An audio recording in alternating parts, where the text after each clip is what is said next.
नमस्कार, आप देख रहे हैं भारत मित्र लाइव। मैं हूं आपके साथ निशा मिश्रा। देश देशांतर में आप सभी का स्वागत करती हूं। मुख्य खबरों से पहले एक नजर डाल लेते हैं आज की हेडलाइंस पे। 83 वर्ष की उम्र में बिरजू महाराज ने ली अंतिम सांस, राष्ट्र ने जताया दुख। नहीं रही प्रसिद्ध नाटककार साउली मित्रा, बंगाल की सीएम ने जताया दुख। पंजाब में चुनाव की तारीख बदली, अब 20 फरवरी को होगा मतदान। नेताजी को भूल गई है केंद्र सरकार, ममता। ओमिक्रॉन संक्रमितों के मामले में 2 नंबर पर पहुंचा पश्चिम बंगाल। विराट कोहली ने बतौर कप्तान फेयरवेल मैच को कहा ना। उत्तराखंड में टिकट फाइनल होने से पहले कांग्रेस को लगा बड़ा झटका। मशहूर एक्टर ने लगाया बीजेपी के खिलाफ टीवी शो से निकालने का आरोप। आइए देख लेते हैं अब खबरें विस्तार से। पंडित बृजमोहन मिश्रा उर्फ बिरजू महाराज का 83 वर्ष की उम्र में रविवार की देर रात दिल्ली के एक अस्पताल में निधन हो गया। दुनिया भर में अपने कथक नृत्य के लिए मशहूर रहे बिरजू महाराज अगले महीने 84 वर्ष के होने वाले थे। काशी हिंदू विश्वविद्यालय और खैरागढ़ विश्वविद्यालय ने बिरजू महाराज को डॉक्टर की मानद उपाधि से नवाजा था। उन्हें 1983 में पद्म विभूषण से सम्मानित किया गया था।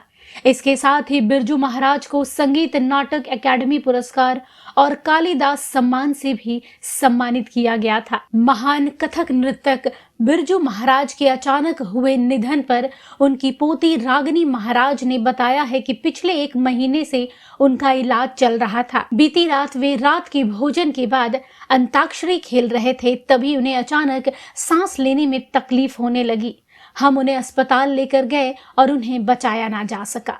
डॉक्टरों ने कहा कि हार्ट अटैक के कारण उनका निधन हो गया।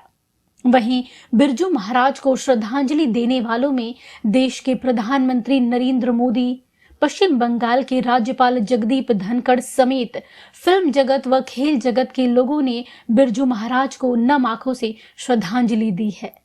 पीएम मोदी ने उनकी तस्वीर को शेयर करते हुए ट्वीट कर लिखा है कि भारतीय नृत्य कला को विश्व भर में विशिष्ट पहचान दिलाने वाले पंडित बिरजू महाराज जी के निधन से अत्यंत दुख हुआ है। बंगाल की प्रसिद्ध नाटककार साउली मित्रा का आज 74 वर्ष की उम्र में निधन हो गया। शंभू मित्रा और तृप्ति मित्रा की बेटी साउली मित्रा लंबे वक्त से बीमार चल रही थी और आज दोपहर उन्होंने अंतिम सांस ली। बता दें कि इस प्रसिद्ध नाटककार के निधन पर पश्चिम बंगाल की मुख्यमंत्री ममता बनर्जी ने दुख जताया है।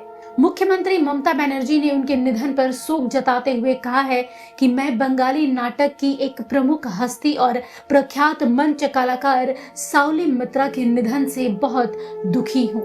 साउली मित्रा बंगाली अभिनय की दुनिया में एक प्रसिद्ध नायिका थी। बंगाल की लोक कथाओं में नाथवती अनाथवत जैसे नाटकों के जरिए उन्हें हमेशा याद किया जाएगा। बता दें कि साउली मित्रा लंबे समय तक मुख्यमंत्री ममता बनर्जी की सहयोगी भी रही हैं। अब चाहे सिंगूर और नंदीग्राम का आंदोलन हो या फिर ममता जब रेल मंत्री रही हो, तब साउली मित्रा ने हर कदम पर उनका पूरा सहयोग किया है। गौरतलब है कि साउली ने ऋत्विक घटक की फिल्म युक्ति तोर्को आर गोप्पो में काम किया है। उन्होंने कई एक्टिंग प्ले भी किया है। उनमें से बिटैट, बिटांगस, नाथवती अनाथालय, कठपुतली, एक राजनीतिक हत्या उल्लेखनीय है। साउली मित्रा को 2003 में संगीत नाटक अकादमी पुरस्कार मिला और 2009 में उन्हें पद्मश्री से सम्मानित किया गया।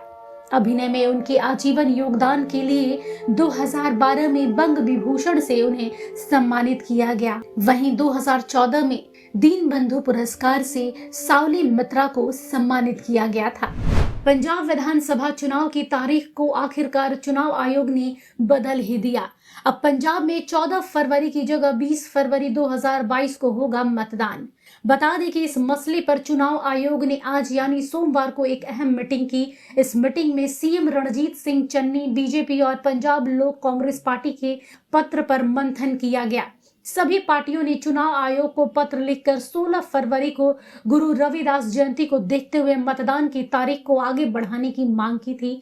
सभी पार्टियों ने चुनाव आयोग को अलग अलग पत्र लिखा था, जिसके बाद ये फैसला लिया गया कि 14 फरवरी की जगह अब 20 फरवरी को होगा मतदान।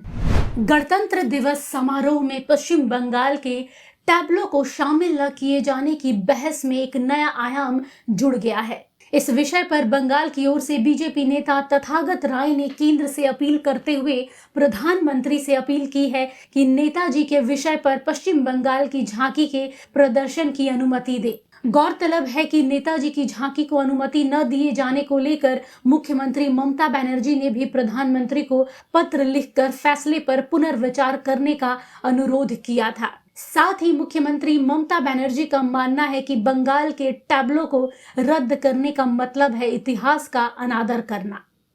देश के साथ साथ पश्चिम बंगाल में कोरोना का कहर लगातार बढ़ता जा रहा है। कोरोना के नए वेरिएंट ओमिक्रॉन की बात करें तो बंगाल ओमिक्रॉन से संक्रमितों की संख्या में देश में दूसरे नंबर पर पहुंच गया है। राज्य में ओमिक्रॉन से संक्रमित मरीजों की संख्या 1672 है, जिनमें से 22 मरीज ठीक होकर अपने घर जा चुके हैं। ओमिक्रॉन के मामले में महाराष्ट्र अभी भी एक नंबर पर बरकरार है। वहां कुल संक्रमितों की संख्या 1738 है। गौर करने वाली बात है कि राज्य में पिछले 24 घंटों में कोरोना के 14,938 नए मामले सामने आए हैं, जो पिछले दिन की तुलना में 4,126 कम है। वहीं अगर कोरोना से मरने वालों की बात करें तो ताजा आंकड़ों के मुताबिक राज्य में 36 लोगों ने अब तक जान गंवाई है। अगर नए वेरिएंट ओमिक्रॉन की बात करें तो बंगाल में ओमिक्रॉन से संक्रमितों के मामले में देश में बंगाल दूसरे नंबर पर है। विराट कोहली ने सभी को हैरान करते हुए भारत की टेस्ट टीम की कप्तानी छोड़ने का फैसला किया। उन्होंने ये फैसला साउथ अफ्रीका के हाथों टेस्ट सीरीज में मिली हार के बाद लिया था। खबर ये है कि विराट कोहली ने सीरीज के बाद अपना फैसला मुख्य कोच यानी राहुल द्रविड़ और टीम के साथियों को ड्रेसिंग रूम में ही सुना दिया था।